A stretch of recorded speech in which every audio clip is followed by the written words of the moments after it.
Donc ensuite, maintenant qu'on a vu des tris simples comme le tri croissant et le tri décroissant, on va voir comment réaliser un tri multicritère, c'est un tri avec plusieurs critères et un petit peu plus complexe. Donc vous avez pour ça en fait le troisième bouton qui s'appelle trier, d'accord? Ou tout simplement ici toujours comme tout à l'heure, donner puis trier, d'accord? Donc alors contrairement au tri croissant ici et décroissant, pas besoin de cliquer dans la colonne que vous souhaitez trier, hein. Donc on va prendre n'importe laquelle, donc je vais prendre celle-là. Et ensuite, vous cliquez tout simplement sur trier, qui se trouve ici. D'accord? Donc, alors, vous allez pouvoir saisir en fait ici plusieurs critères de tri. Alors tout de suite, si vous ne voyez pas en fait apparaître ici les noms des colonnes, donc vous allez voir ici, nom, prénom, etc. Donc les noms des colonnes ici, d'accord? C'est que dans Options, ici, vous n'avez pas coché en fait la plage contient des étiquettes de colonnes, d'accord? Donc vous allez voir, je vais vous montrer un petit peu ce que ça donne. Donc je vais le décocher, d'accord? Donc ici, en gros, on indique qu'il n'y a pas de titre de colonne, d'accord? Donc je vais venir ici. Donc du coup, on a pu les noms des colonnes en fait, donc les titres des colonnes, donc nom, prénom, civilité, mais on a colonne A, colonne B, colonne C, etc. Si je mets colonne A, en fait, en ayant décoché ça, la plage contient des étiquettes de colonnes, d'accord?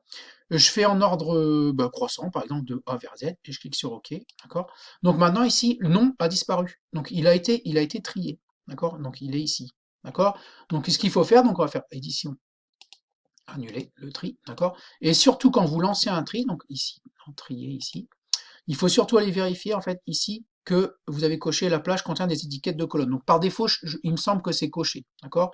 Donc je vais revenir dans critères de tri. Donc en fait, lui, il prendra pas en fait la première ligne, d'accord? Il ne triera pas la première ligne, d'accord? Les titres en fait. Donc heureusement. Donc on va faire un tri croissant, mais alors là, il n'y a pas trop d'intérêt. Donc si je trie les noms, il n'y a pas trop d'intérêt. Donc nous, ce qu'on va faire en fait, on va les trier en fait les notes que les candidats ont obtenues ici. Donc on va mettre ici une première clé de tri, donc un premier critère. Donc on va ici aller mettre ici les notes obtenues en expression orale française.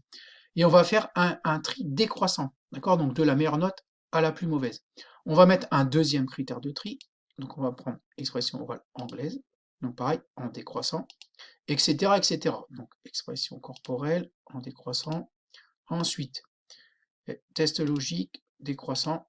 Et enfin ici, on va mettre humour en décroissant et on va cliquer sur OK. D'accord? Donc on classe expression orale française en ordre décroissant, on prend la première note, deuxième note, troisième note, quatrième note, etc. etc.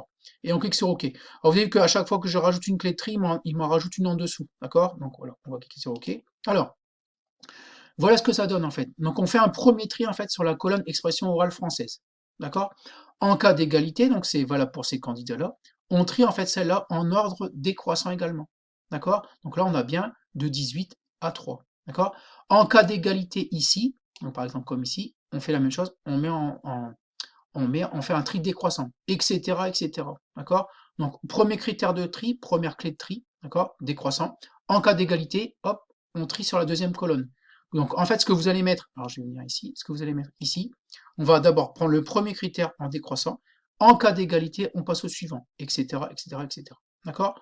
Donc voilà pour un tri un petit peu plus complexe et un petit peu plus compliqué avec des critères multiples. Donc voilà pour les manières de trier des données dans un tableur.